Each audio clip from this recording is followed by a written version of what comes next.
Hi hello నమస్తే welcome to మనం TV. అదనపు కట్నం కోసం కోడలికి హెచ్ఐవి ఇంజెక్షన్ ఇచ్చిన ఘటన. అదనపు కట్నం ఇవ్వలేదనే కోపంతో కోడలిపై ఆ అత్తమామలు చేసిన దారుణం సభ్య సమాజానికి తలదించుకునేలా చేస్తుంది. ఎన్నో ఆశలతో పెళ్లి చేసిన ఆ యువతికి భర్తింటి నుంచి వేధింపులే దక్కాయి. పెళ్లి జరిగిన తర్వాత రోజు నుంచే వేధింపులు ప్రారంభమయ్యాయి. చివరికి వారు చేసిన నీచమైన పనికి ఆ యువతి అనారోగ్యం పాలైంది. చివరకు న్యాయస్థానం ఆదేశాలతో బాధితురాలి అత్తింటి వారిపై పోలీసులు ఎఫ్ఐఆర్ నమోదు చేశారు. ఉత్తరాఖండ్లోని హరిద్వార్ ప్రాంతానికి చెందిన అభిషేక్ అలియాస్ సచిన్ కు సోనాల్ సైనిని ఇచ్చి 2023లో వివాహం చేశారు. ఓ కారు, 15 లక్షల నగదు వరునికి కట్నంగా ఇచ్చారు. కొన్నాళ్ళు బాగానే ఉన్న అత్తింటి వారు కొంతకాలం తర్వాత స్కార్పియో కారు కొనడానికి తల్లిగారి ఇంటి నుంచి మరో 25 లక్షలు తీసుకురావాలని కోడలి వేధించసాగారు.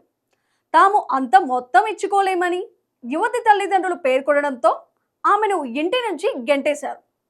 అనంతరం గ్రామంలో పంచాయతీ పెద్దల జోక్యం చేసుకుని వారికి నచ్చజెప్పి యువతిని తిరిగి అత్తింటికి పంపారు.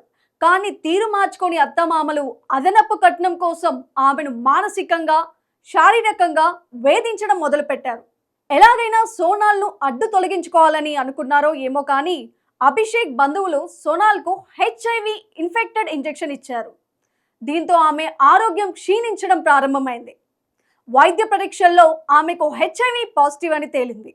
ఆమె భర్త అభిషేక్కు హెచ్ఐవి నెగటివ్ అని తెలిసింది. దిగ్భ్రాంతికి గురైన సోనాల్ తల్లిదండ్రులు పోలీసులకు ఫిర్యాదు చేశారు.